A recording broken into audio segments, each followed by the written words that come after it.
Welcome to another movie plot and enjoy the memories. It begins with the space shuttle the HMS Churchill on an exploratory mission to Halley's Comet. Hidden at the head of it they discover what looks like a 200-mile-long umbrella-shaped construction that begins to cause their computer systems to fail. Unable to get in contact with their base commander, Carlsen still orders his team to investigate the comet as it only comes around every 76 years. The Churchill retracts its solar panels before drifting past the giant UFO that dwarfs the Earthling's tiny shuttle. Carlsen along with 3 other astronauts depart the shuttle and float in through the mouth of the alien vessel while speculating where it came from. The inside looks organic and even the crew comment on how much it looks like a giant artery until coming upon a large hall filled with a thick mist. They find the occupants of the structure to be hundreds of dead space bats suspended in midair throughout the chamber. They've all completely dried up, so the team decides to contain one inside a soccer net to bring back to Earth for further study. Suddenly one of the large finger-like extremities of the alien umbrella begins to unfurl above the shuttle while at the same time a compartment opens up inside. The rest want to retreat, but Carlsen gets drawn into the light like he's hypnotized and they ditch the space bat for hopefully some better loot. Entering through a haze they find a room with hundreds of glass coffins hanging from the ceiling with the central 3 containing naked humanoids. The men have their lower halves frosted out for obvious reasons while the female in the center isn't given that luxury and seems familiar to the commander. He orders all 3 to be brought back to Earth because why not, and a month later the shuttle arrives in our orbit but is flying completely dark. Mission Control receives no response from the dead ship, so Dr. Bukovsky makes the decision to send a sister ship up to find out what's going on. The rescue team sent in find the interior gutted by fire and the whole crew incinerated in a movie released only a year before the real-life Challenger explosion. Luckily the coffins survived unscathed, so they're brought back to Earth for study and found to not be glass or even physical at all but a sort of force field. Bukovsky wants to dissect them as that's just what you do with aliens, but the biochemist Fallada hasn't made the determination if they're even dead yet. Meanwhile one of the security guards gets mind-controlled by the unconscious space girl when her eyes open and she sits up completely naked. She spends the next 10 straight minutes nude while she drains the life force from the guard, causing an 80s lightning effect to swirl around the autopsy room. Bukovsky sees this on the cameras and races downstairs to save the man, but he's too late and the guard's been sucked dry into a mummified corpse. The space girl then approaches Bukovsky for another kiss while Fallada sees him on the camera, and we almost have a repeat of the same situation. But the alien left Bukovsky alive as he's one of the main characters and just drained him a little. The space girl makes her swift escape until security guards catch her, and one even tries feed her food from his hand like a dog for some reason. It doesn't work and she force chokes one of the security before pushing another away and continuing her slow walk out the front door. She blows the side of the building apart and calmly strolls into the darkness while Bukovsky just decides to give up as she's far too powerful. Soon after the incident, Special Forces Colonel Caine shows up in his turtleneck to do some alien detective work as he's the man in black of this situation. He asks Bukovsky why he wasn't sucked dry like the other guy, but he is still feeling the effects of her overwhelming presence and takes a leave of rest. Caine's the first person to call them vampires when he inquires about the 2 males who are shown still sleeping inside their coffins. Suddenly the room's engulfed in a huge fireball as the vamps emerge and absorb all of the security guards' bullets, but these 2 are studs and destroy them both with grenades. When Caine and Fallada arrive there's barely any remains, so since there's no autopsy to be had they rely on the dead security guard to learn more. A coroner's about to make the Y incision when the still living man opens his eyes and sits up, horrifying the surgical staff. Now a vampire himself, he beckons over the surgeon and just like the alien who sired him he drains the man's life force to regain his own.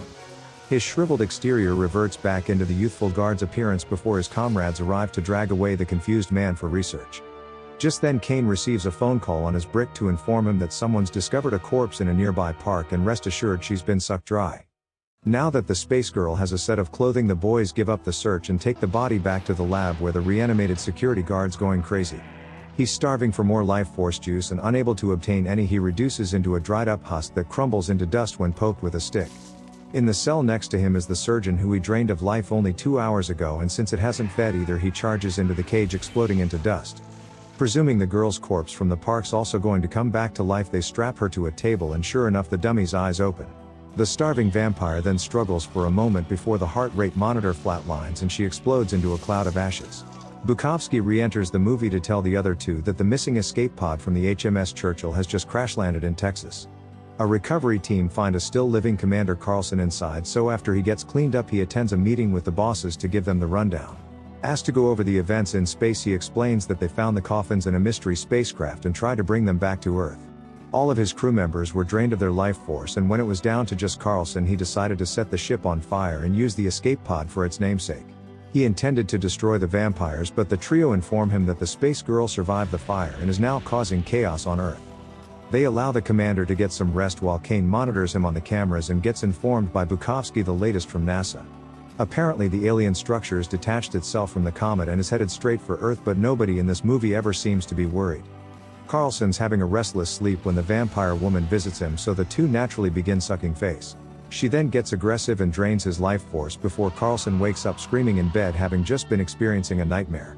Insisting that it was the space girl entering his mind instead of just a regular dream, Carlsen reveals that he shares a telepathic connection to the vampire ever since he mounted her on board the Churchill.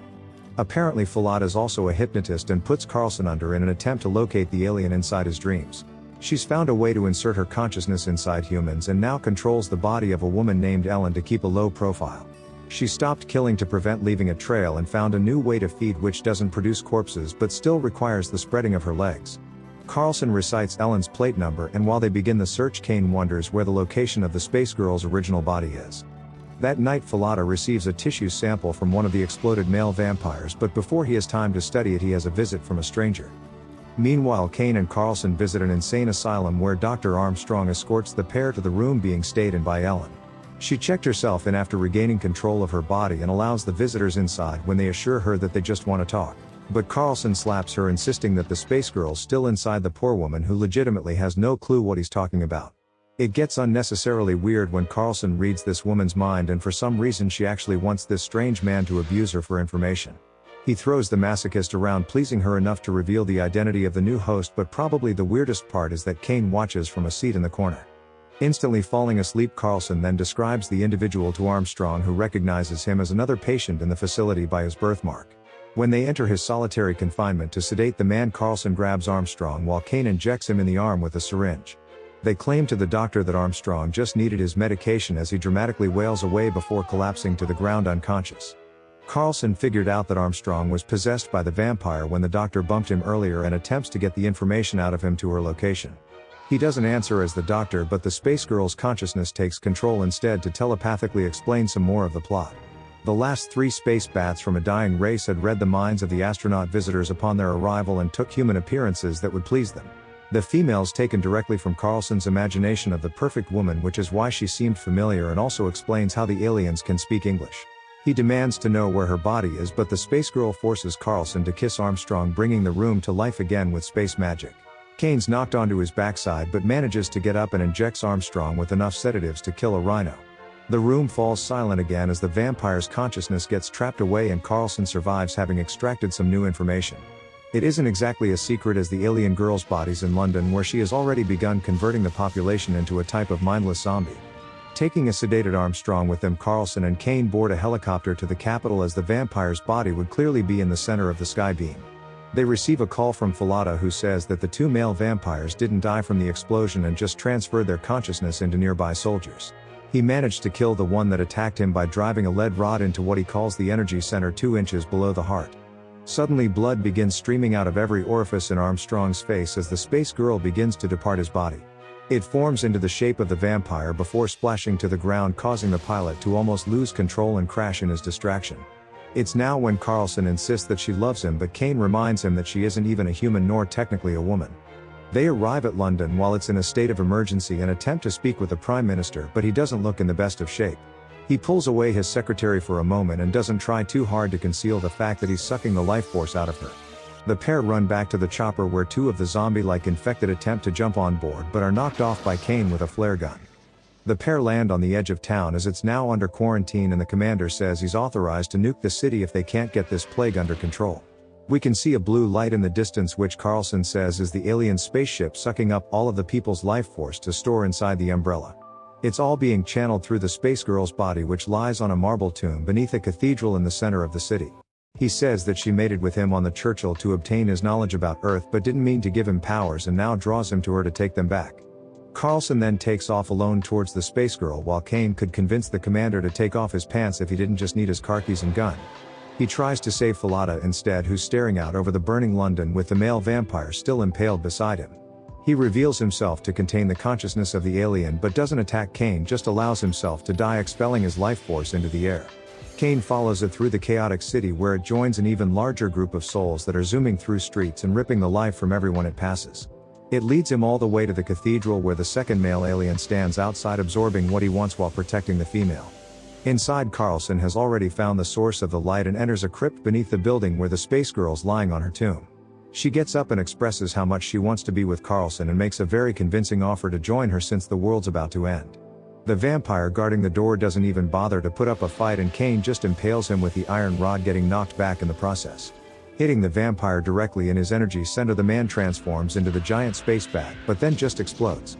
Caine picks up the weapon, then runs inside the cathedral where Carlsen seems to have joined the enemy by the indication of him now naked with her.